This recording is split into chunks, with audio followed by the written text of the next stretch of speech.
In this problem, we are provided with the value of cosine theta, which is negative 12 over 13, and theta, the angle, lies in the second quadrant. And using this information, we need to obtain the value of the remaining 5 trigonometric functions. Well, let's begin. First, let's note down whatever we have been provided with.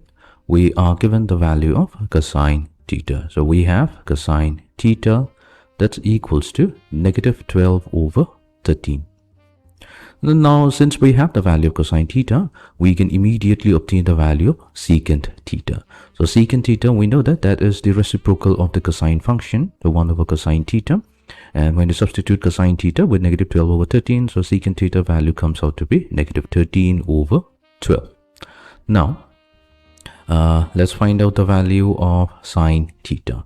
For this, we are going to use the fact that we know that sine squared theta, that's a standard trig identity, sine squared theta plus cosine squared theta, so that's equals to 1. Now we want to find out the value of sine squared theta. So sine squared theta can be also expressed as 1 minus cosine squared theta, and then we'll take the square root on both sides. So sine theta will be plus or minus square root of 1 minus cosine squared theta. So that's an identity. Now we can use this particular equation and substitute the value of cosine theta with negative 12 over 13, and this will help us obtain the value of sine theta. So let's do that. So we have plus or minus square root of 1 minus, so then we have negative 12 over 13 whole square. So this is going to give us plus or minus square root of 1 minus, so 12, negative 12 squared, that will be 144, divided by 13 squared, which is 169. Solving this, we will get the value. We'll have plus or minus square root of 169 minus 144, so that's going to be 25. So we have 25 divided by 169.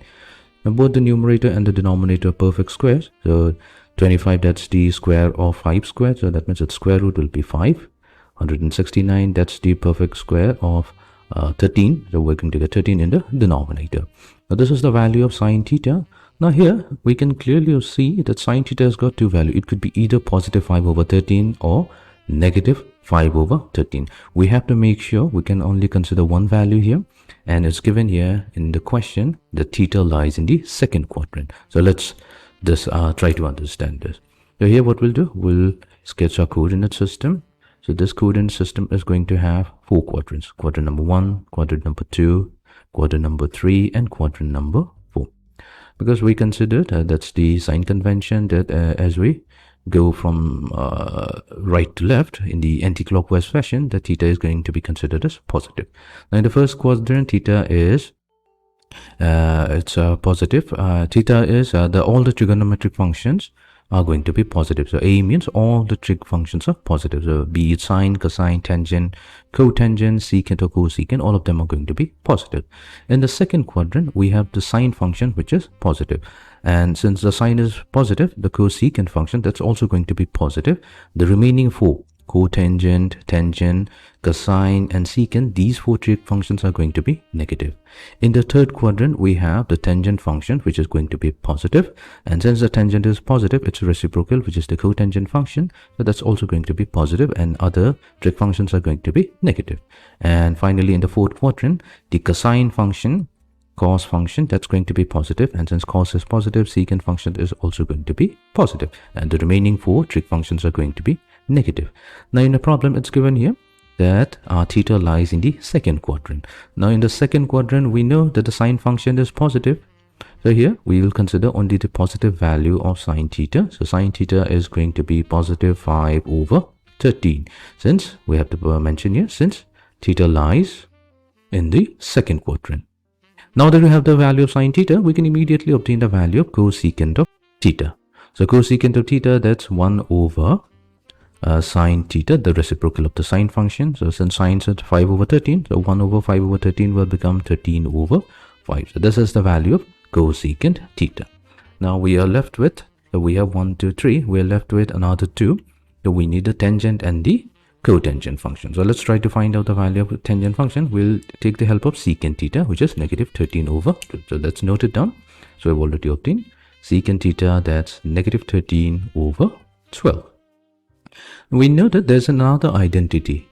Let's note down the identity first, that we have secant squared theta, that's equals to 1 plus tangent squared theta. So that's our standard identity.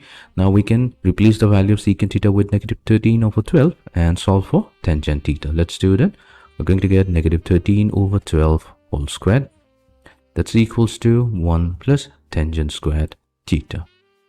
We're going to write tangent squared theta on the left hand side. So tangent squared theta will be equals to, so negative 13 squared, that's 169 divided by 12 squared, which is 144, minus 1. So solving this, we're going to get the value of tangent squared theta. So tangent squared theta will be equals to, so we have 25 over 144. So tangent theta, we're going to take the square root on both sides. So it's going to give us two values since it's a square root, plus or minus 5 over 12. Then again, we have to check whether if tangent is positive or negative. So it's clearly given here that tangent, the r theta lies in the second quadrant. So in our second quadrant, only the sine function is positive. So that means tangent theta is going to be negative. So we can consider only one value for tangent theta, which is negative 5 over 12. Now that we have the value of tangent theta, then finding out the value of cotangent of theta will be extremely easy. The cotangent of theta, that's the reciprocal of the tangent function.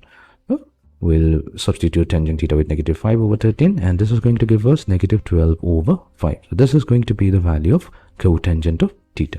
So we have finally found out all the values. So let's note all of them. So whenever cosine theta is negative 12 over 13 and theta lies in the second quadrant, then secant of theta will be negative 13 over 12, sine theta will be 5 over 13, cosecant of theta will be 13 over 5, tangent of theta will be negative 5 over 12, and cotangent of theta will be negative 12 over 5.